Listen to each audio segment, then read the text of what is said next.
जी अस्सलाम वालेकुम दोस्तों, अज मैं गल करांगा उस चलती हुई गलबात के बारे जिनका चर्चा मीडिया ते भी है, नैशनल मीडिया ते और सोशल मीडिया ते कुछ उसका चर्चा भी हो रही है।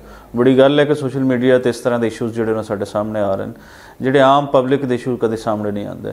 और इशू है वो डब्बे वाले दुध की जी कंपेन है, डब्बे वाले दुध की कंपेन जिस मुख्तलिफ डॉक्टर्स को उसका हिस्सा बनाया गया, वो मुख्तलिफ साफिया हिस्सा बनाया गया और जो प्रोमिनेंट फिगर सन उन्होंने इसका हिस्सा बनाया गया। और कंपेन चल रही है कि जो डब्बे वाला दुध है वही महफूज है, खुला दुध उस बारे इतनियाँ उस गलाजत दिखाई जा रही है जान के, और ताकि एक बंदा उहदे तो मुतनफर थोड़ा जिहा होंदा है, बंदे नूं उहदे तो थोड़ी जी किरात आती है। हकीकत की है जिहड़े पिंडां ने लोग रहिंदे ने उन्हां नूं बड़ी चंगी तरह पता है।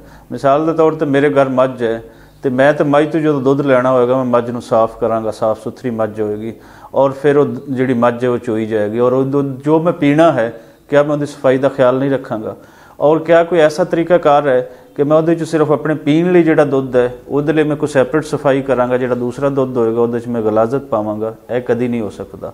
और किसान खासकर जो पंजाब का कल्चर है वो दुध नूं नूर दे नाल तशबीह दी जाती है कि ये रब का नूर है, जो दुध है, दुध ते पुत इस चीज़ नूं रब की मेहर कहा जाता है।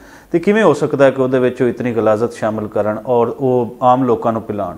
और फिर सवाल यह है कि दुध फिर वो आंदा कित्थों है, जिहड़ा तुसीं डब्बे वाले दुध की कंपेन चला रहे हो, क्या वो किसान दे कोल दुध नहीं आ रही है? अगर वो गलाजत है, गलाजत नूं किस तरीके नाल पाक करोगे? अगर वो कोई ऐसा कैमीकल है तो कैमीकल नूं किस कैमीकल के थ्रू तुसीं उहनूं पाक करोगे? यह तो बड़ा अजीब जिहा है, बेढंगी जी कंपेन है। और वह मुख्तलिफ शिकार जोड़े आम कच्चे ज़ेन हैं जोड़े शहरों के बैठे हैं इस तरीके का होंदा है। हुण अगे थोड़ा जिहा चलते हैं कि मिसाल के तौर पर तुसीं अगर उस दुध तो दुध नहीं बनाते, तुसीं अपने कोलों दुध बनाते हो कुछ कैमीकल्स के थ्रू, जी प्रैक्टिस जारी भी है। इत्थे लखां मन दुध जोड़ा है वो दुध होंदा ही नहीं तो बन रही है जी मार्केट के विक रही है। तो उसनूं क्या तुसीं दुध उन्होंने डब्बियां दे विच पैक करके सैटिस्फाई हो?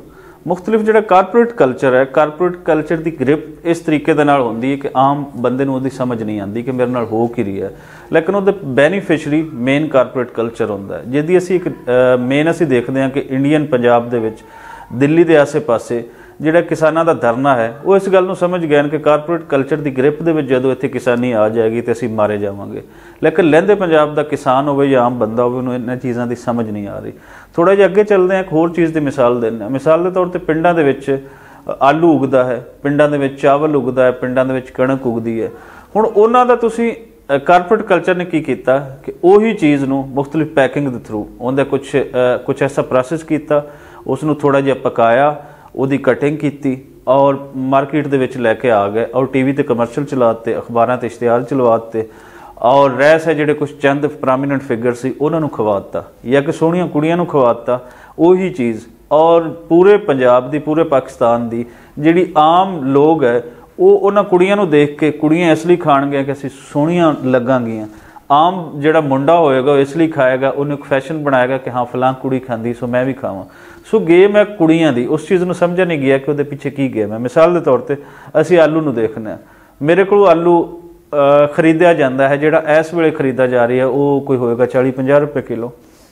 हुण 40-50 रुपए दे अगेंस्ट जिहड़ा उसनूं आलू नूं उगांदा है उन्होंने तो तुसीं 40-50 रुपए दे के कारपोरेट कल्चर ने आलू चुक रही है सरकार दे नाल मिल के।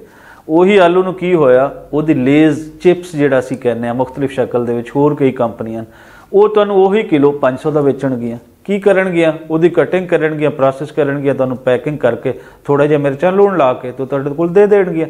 तुहानूं उस चीज़ नूं बड़ी चंगी लगेगी कोई पैकिंग दे विच। आम तौर पर आलू तुसीं अगर पेंडू हो मेरे तरह तो तुसीं कदे चुੱਲ੍ਹੇ दे विच आलू उबाल के खाद्या, जो स्वाद उसका है कभी चिप्स का नहीं हुंदा। से वो चीज़ां समझी ਦੀਆਂ। हुण अगली चीज़ है मिसाल के तौर पर फ्रूट है, पिंडां दे विच अंब है, माल्टा है, अमरूद है, किन्नू है, हर चीज़ उत्थे पिंडां दे विच उगदी है और वो फितरी तरीके दे नाल उगदी है। उहदा की कीता गया कि बजाय कि उहदा जूस पिलाण दी कोई पब्लिक सर्विस मैसेज चलाया जाता कि ये प्योर जूस है तुसीं उसनूं पीओ, ਉਹਦੀ कंपेन नहीं चलाई गई। ਉਹਦੇ अगेंस्ट ਜਿਹੜਾ कारपोरेट कल्चर है उसने कंपेन अपना सौदा बेचने लिए की किया कि उन्होंने डब्बे वाली चीज़ा, मिसाल के तौर पर असं नैसले की मिसाल लेना, क्या नैसले जो जूस सेल कर रही है वो जूस है भी कदे ये किसी ने सोचा? वो तो कैमीकल्स नाल तैयार किया एक होर मशरूब है।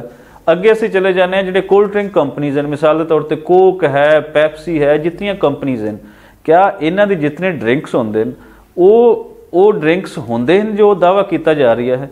ये तो तुहाडी सेहत वास्ते इस हद तक ये मुज़र है, नुकसानदेह कि ये कंपनीज खुद जिहड़ियां ने कंपेन चलाउंदियां हैं कि 10 साल का बच्चा जिहड़ा है उस तो थल्ले ना पिलाओ। मिसाल के तौर पर मैं अपनी लाइफ दे विच कोक की एक कंपेन चलाई हुई है जिहड़ी फ्री सैंपलिंग असीं करनी सी, और वो ब्रांड वालों सानू ये बिल्कुल खुल के कहा गया कि 10 साल तो घट बच्चे को ना पिलाया जाए। सवाल कि क्यों ना पिलाया जाए कि वो फेफड़ियां ते गुर्दियां ते असर करेगी। सो जिहड़ी 10 साल के बच्चे के फेफड़ियां गुर्दियां ते असर कर सकता है, एक मुज़र एक नुकसानदेह कैमिकल है, वो क्या वड्डे बंदे दी उहदे ते गुर्दियां ते फेफड़े ते वो असर नहीं करेगा? करेगा, किसी हद तक जरूर करेगा ना। जिहड़ा बच्चे ते असर कर रहे हो वड्डे ते भी करेगा। सो कारपोरेट कल्चर ते जिहड़ियां खेडां हैं इनू समझण दी लोड़ है। अगर तुसी पेंडू हो तो तुहाडे वास्ते ब्लैसिंग है, क्योंकि हुण तो शहर की जितनी एलीट क्लास है वो खुद पेंडू बन रही है। जितनी एलीट क्लास दे विच तुसी देखो जितने जरनैल्स हैं, ब्यूरोक्रेट हैं, उहदे विच सियासतदान हैं, इन्हां सारिਆਂ ਦੇ फार्म हाउसिस क्यों हैं? वड्डे शहरां दे विच फार्म हाउसिस क्यों हैं? शहरां दे नाल 2-2 एकड़ दे 5-5 एकड़ दे 10-10 एकड़ दे फार्म हाउस क्यों बनाए जांदे ने? ਉਹਦੇ ਵਿੱਚ ਮੱਝਾਂ ਕਿਉਂ ਰੱਖੀਆਂ ਜਾਂਦੀਆਂ, ਉਹਦੇ ਵਿੱਚ ਸਬਜ਼ੀਆਂ ਕਿਉਂ ਉਗਾਈਆਂ ਜਾਂਦੀਆਂ, ਉਹਦੇ ਵਿੱਚ ਆਰਗੈਨਿਕ ਫੂਡਸ ਜਿਹੜੀਆਂ ਹਨ ਉਹ ਕਿਉਂ ਉਗਾਈਆਂ ਜਾ ਰਹੀਆਂ?